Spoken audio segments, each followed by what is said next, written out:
అందుకని దాని పేరు కల్లోల తీర్థం అంటారు.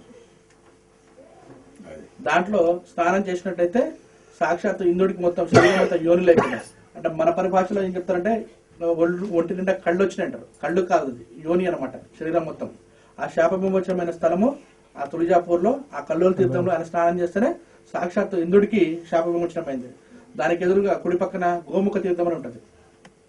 గోముఖ తీర్థం అంటే అమ్మవారి అభిషేకం జలం అనేది కాశీ నుంచి గంగ నుంచి వస్తుంటది అనమాట. గోరఖనాథ్ అనే వ్యక్తి అమ్మవారిని నిత్యం సేవించేవాడు.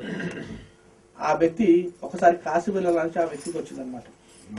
ఆ భక్తుడికి వస్తే ఆయన అమ్మవారిని వేడుకున్నాడు, అమ్మ నేను కొన్ని రోజులు ఇక్కడ ఉండలేను, నేను సేవ చేయలేను, నేను కాశీ వెళ్ళాలని ఆలోచన వచ్చింది నాకు, నేను కాశీ వెళ్ళి ఆ విశాలాక్షిని ఆ పరమశివుడిని దర్శించుకొని వస్తాను, విశ్వేశ్వరుని దర్శించుకొని వస్తాను, నాకు అనుమతిని ఇవ్వని చెప్పి ఆయన అడిగితే అమ్మవారు చెప్తానమాట, భక్త నువ్వు కాశీ వెళ్ళాల్సిన అవసరం ఏముంది, నువ్వు రోజు నాకు అభిషేకించే జలం కాశీ గంగే కదా, నువ్వు వెళ్ళాల్సిన అవసరం లేదు అని చెప్పిన ఆయన వినిపించుకోకుండా నేను తప్పకుండా వెళ్తానని చెప్పి పట్టుబట్టి వెళ్తుంటాడు.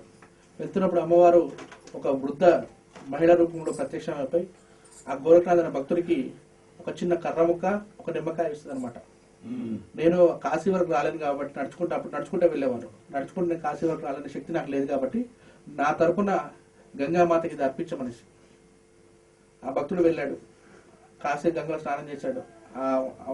ఆ మహిళ ఇచ్చింది కాశీ గంగ అర్పించాడు. విశ్వేశ్వరుణ్ణి విశాలాక్షి మాత దర్శించుకొని మళ్ళీ వచ్చాడు. మళ్ళీ వచ్చి నిత్యం తను చేసే పనిలో ప్రాతకాలం బ్రహ్మీ ముహూర్తంలో అమ్మవారు అభిషేకించాలంటే ముందు ఆయన పరిశుద్ధం కావాలి. ఆ రకంగా గోముఖ తీర్థంలో స్నానం చేస్తున్నప్పుడు ఆయన గంగాదేవికి సమర్పించిన ఏదైతే కర్ర ముక్కను నిమ్మకాయ ఆయన చేతికి వచ్చి పట్టినాడు. మళ్ళీ వచ్చి పట్టి అంటే అమ్మవారి శక్తికి నిదర్శనం. కాశీ గంగ అంటే కాశీ నుంచి గంగ వచ్చి తులజాపూర్ లో గోముఖ తీర్థం ద్వారా ఇక్కడ వస్తున్న నిదర్శనం.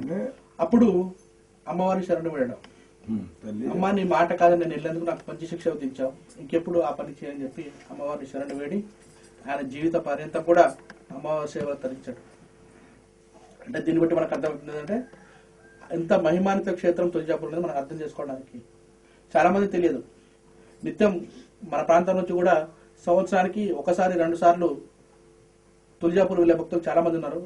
కానీ నాకు తెలిసి 100కి 90 మంది భక్తులకు ఎందుకంటే అమ్మవారు అక్కడ ఉంది కాబట్టి నియమానుసారం వెళ్ళాలి కాబట్టి వెళ్ళడం తప్పించి అమ్మవారి చరిత్ర కానీ అమ్మవారి శక్తి రూపం కానీ